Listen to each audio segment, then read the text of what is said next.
Slick back. No, no, slick back. That's what I said. Slick back. No, nigga, I'm a pimp named Slick back. Pimp named Slick back. Pimp named, pimp named Slick back. Nigga, are you deaf? I'm a pimp named Slick.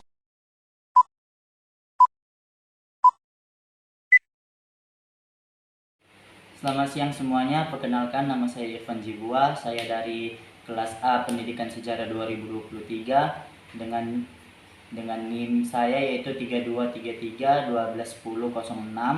Di sini saya akan menjelaskan CBR saya yaitu Critical Book Review saya, yang dimana dosen pengampunya yaitu Ibu Najwa SPD MPD selaku mata kuliah Asia Selatan. Buku pertama yang saya akan jelaskan yaitu India Bangkitnya Raksasa Baru Asia.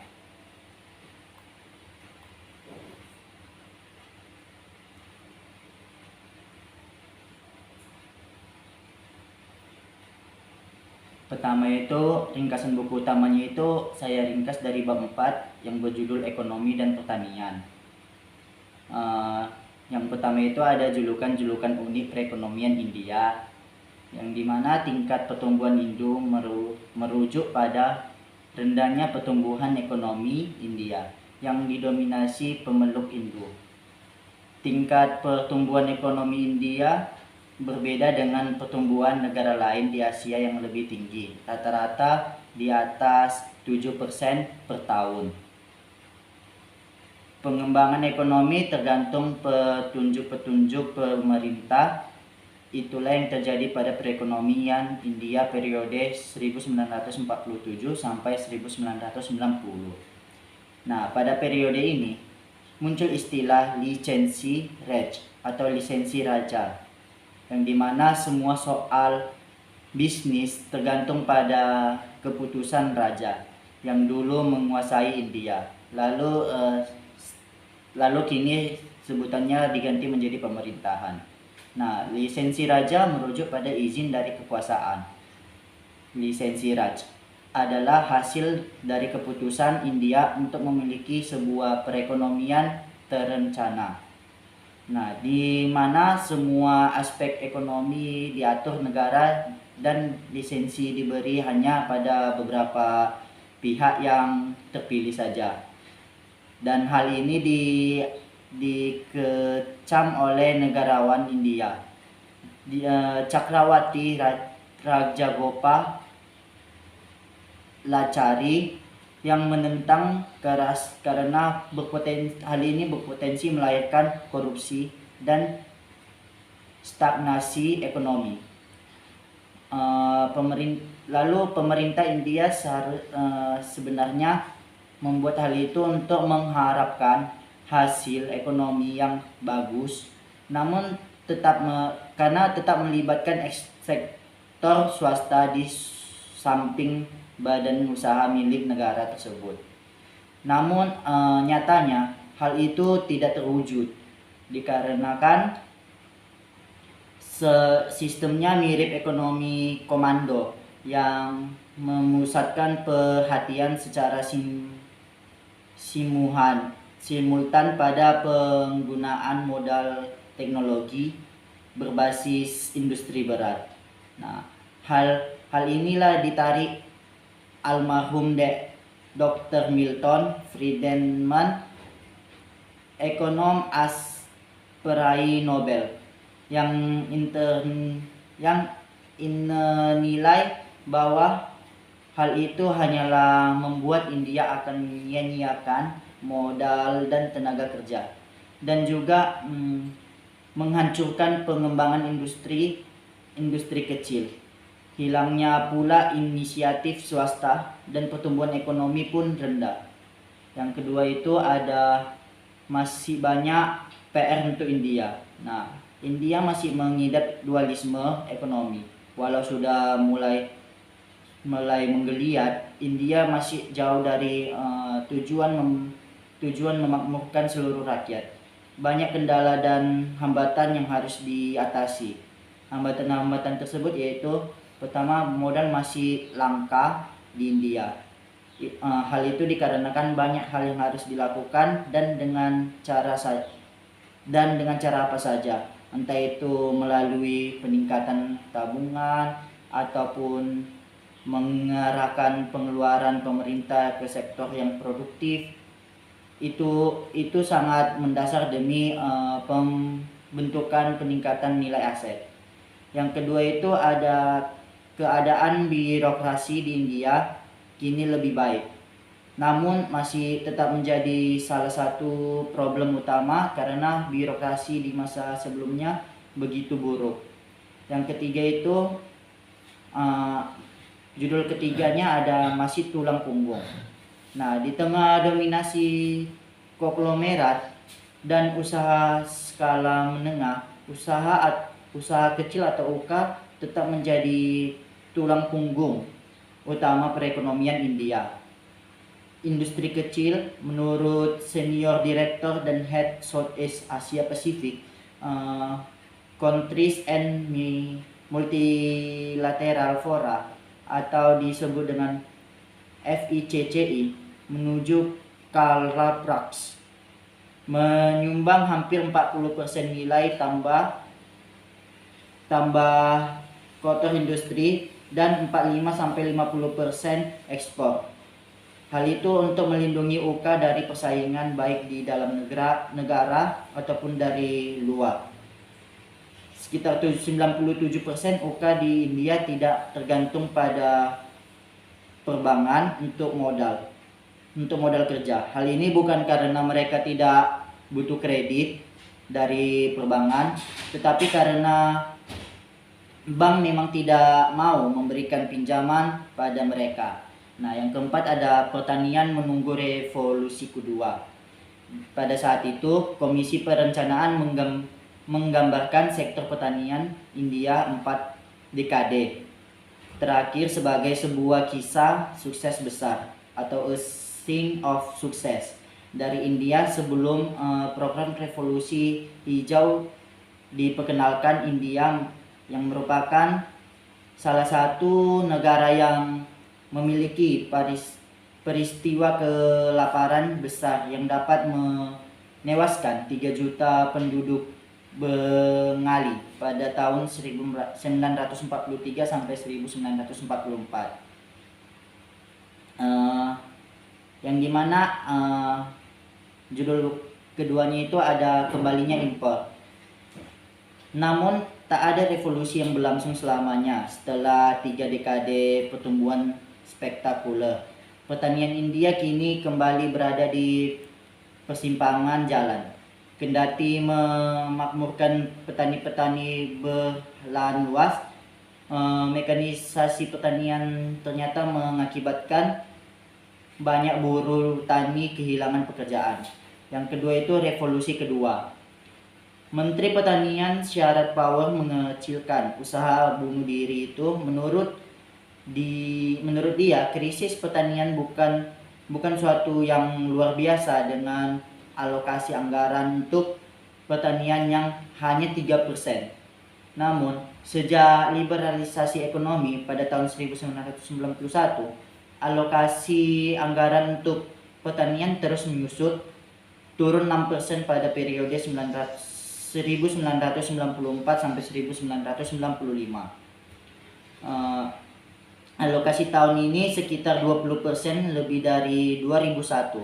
Padahal dari 702 juta angkatan kerja atau usia 15 sampai 64 tahun, sekitar 80% menggantungkan hidup mereka pada pertanian. Baru selanjutnya ada ketimpangan utara dan selatan. Secara fisik, dalam 1,5 dekade terakhir, pembangunan lebih banyak terkonsentrasi di wilayah bagian selatan India. Di selatan yang disebut dengan koridor selatan atau Southern Corridor yang menghubungkan wilayah-wilayah pertumbuhan pesat ekonomi di bagian selatan wilayah India ini, yang kemudian Kerala tepatnya di ujung paling selatan India yang sebelumnya hanya dikenal dengan industri pariwisatanya. Yang selanjutnya ada melebar, yang dimana kesenjangan tingkat pertumbuhan ekonomi antara negara-negara bagian yang tergolong maju yang terbelakang melebar dari 0,3% pada periode 1980 sampai 1981. Nah, pada kurun 1992 sampai 1998, negara bagian terkaya Maharashtra mencatat pertumbuhan ekonomi rata-rata 7,8% per tahun, sementara Bihar justru minus 0,2%. Yang selanjutnya ada buku pembanding Sibir saya. Saya mengambil dari bab 5, yaitu The Perfect Storm, kejatuhan krisis ekonomi Sri Lanka. Yang judul satunya itu potensi perkembangan ekonomi dan gejolak konflik politik Sri Lanka. Pada awal kemerdekaan Sri Lanka pada tahun 1948, situasi lokasi yang strategis di Samudra Hindia, tingkat kemiskinan dan ketidaksetaraan yang rendah, serta tingkat pendidikan yang lebih tinggi itu menurut Alturola pada tahun 2017. Nah, selain itu komponen pendukung lainnya berasal dari warisan kolonial Britania Raya yang menyebabkan negara ini memiliki infrastruktur yang relatif maju. Yang kedua itu ada krisis ekonomi Sri Lanka dan kesehatan tata kelola dinasti politik Rajapaksa pasca Perang Samudra di Sri Lanka. Nah, situasi krisis yang dihadapi Sri Lanka pada tahun 2022 ini ditandai dengan terjadinya kelangkanan produk seperti energi, bahan bakar, kebutuhan pangan, obat-obatan, dan berbagai kebutuhan dasar lainnya. Krisis ekonomi yang terjadi di Sri Lanka ini disebabkan oleh 8 faktor yang saling berkaitan. Yang pertama itu kesalahan manajemen pemerintah, dinasti politik, cadangan divisi Sri Lanka. Baru yang kedua itu ada menurunnya jumlah wisatawan asing. Yang ketiga ada krisis agrikultur di Sri Lanka. Baru selanjutnya ada dampak teror bom di Colombo pada tahun 2019, dan yang terakhir ada dampak pandemi COVID-19. Yang ketiga itu ada dampak tragedi Colombo dan COVID-19 terhadap cadangan devisa Sri Lanka. Nah, faktor yang mempengaruhi krisis ekonomi Sri Lanka ini disebabkan oleh dampak serangan bom di Colombo pada tahun 2019 dan pandemi COVID-19 terhadap cadangan devisa Sri Lanka. Kedua tragedi tersebut merupakan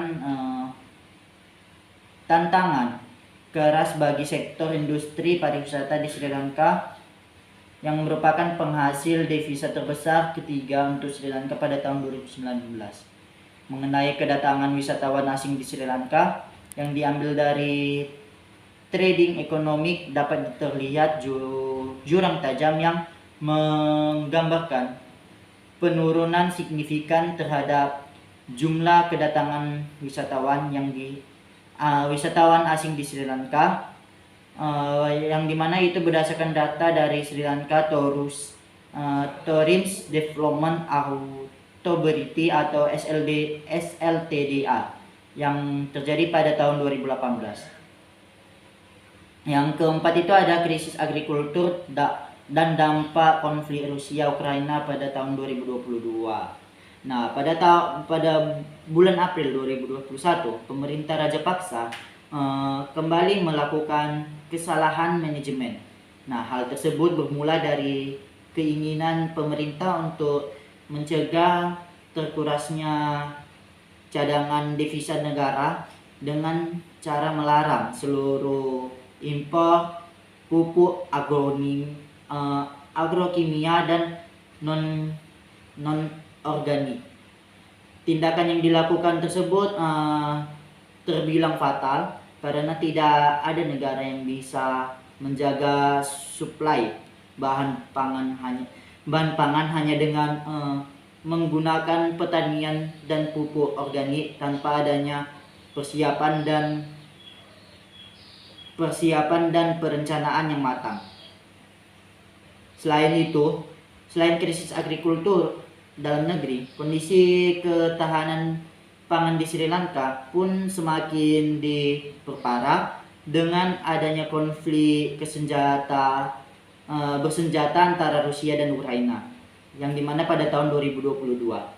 Dengan adanya invasi Rusia ke Ukraina pada tahun 2022, Sri Lanka telah mengalami kesulitan ekonomi yang parah karena Rusia merupakan pasar terbesar kedua untuk ekspor industri teh Sri Lanka.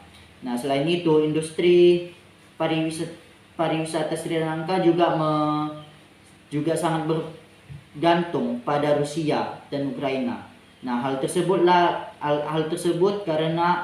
terjadi karena mayoritas kunjungan wisatawan asing di Sri Lanka didominasi oleh wisatawan dari Rusia dan Ukraina. Sebagai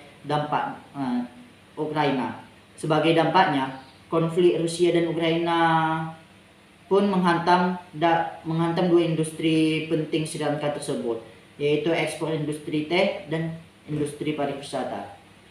Sekian dari penjelasan CBR saya ucapkan terima kasih dan sampai jumpa.